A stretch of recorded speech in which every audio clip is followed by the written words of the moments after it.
അപ്പൂപ്പൻ എന്നോട് പറഞ്ഞ ഒരു പ്രേതകഥയാണ് ഞാൻ നിങ്ങളോട് ഇന്ന് പറയാൻ പോകുന്നത്. അപ്പൂപ്പൻ മില്ലിലാണ് ജോലി ചെയ്യുന്നത്. ജോലി കഴിഞ്ഞ് എന്നും വരുന്നത് വെളുപ്പിനെയാണ്. അങ്ങനെ പതിവ് പോലെ ജോലി കഴിഞ്ഞ് ഒന്ന് മയങ്ങി. കാക്ക കരയുന്ന സൗണ്ട് കേട്ടിട്ടാണ് എണീറ്റത്. നേരം പുലർന്നു എന്ന് വിചാരിച്ച് വീട്ടിലേക്ക് മടങ്ങി. വീടിനടുത്തായിട്ട് ഒരു അമ്പലമുണ്ട്. അവിടെ ഒരു സുന്ദരിയായ പെൺകുട്ടി മുറ്റം തൂക്കുകയായിരുന്നു.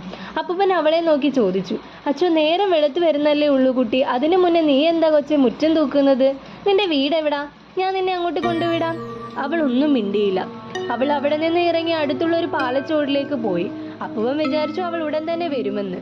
അതുകൊണ്ട് അപ്പൂപ്പൻ അവിടെ തന്നെ നിന്നു. എന്നാൽ അവൾ വരാത്തത് കൊണ്ട് തിരിച്ച് വീട്ടിലേക്കും നടന്നു. നടക്കുന്ന വഴി ഒരു പട്ടി അപ്പൂപ്പനെ പിന്തുടരുന്നതായി കണ്ടു. പേടിയുണ്ടായാലും മൈൻഡ് ആക്കാതെ നടന്നു. വീട് അപ്പോഴേക്കും എത്താറായിരുന്നു. പേടിച്ച് പെട്ടെന്ന് തന്നെ വീടിനകത്തേക്ക് കയറി കതകടച്ചു. അപ്പോൾ ഒരു തേങ്ങ വീഴുന്ന സൗണ്ട് കേട്ടു. അപ്പുറത്തെ മുത്തശ്ശി ഇറങ്ങി നോക്കി. എന്നാൽ അവിടെ മുത്തശ്ശി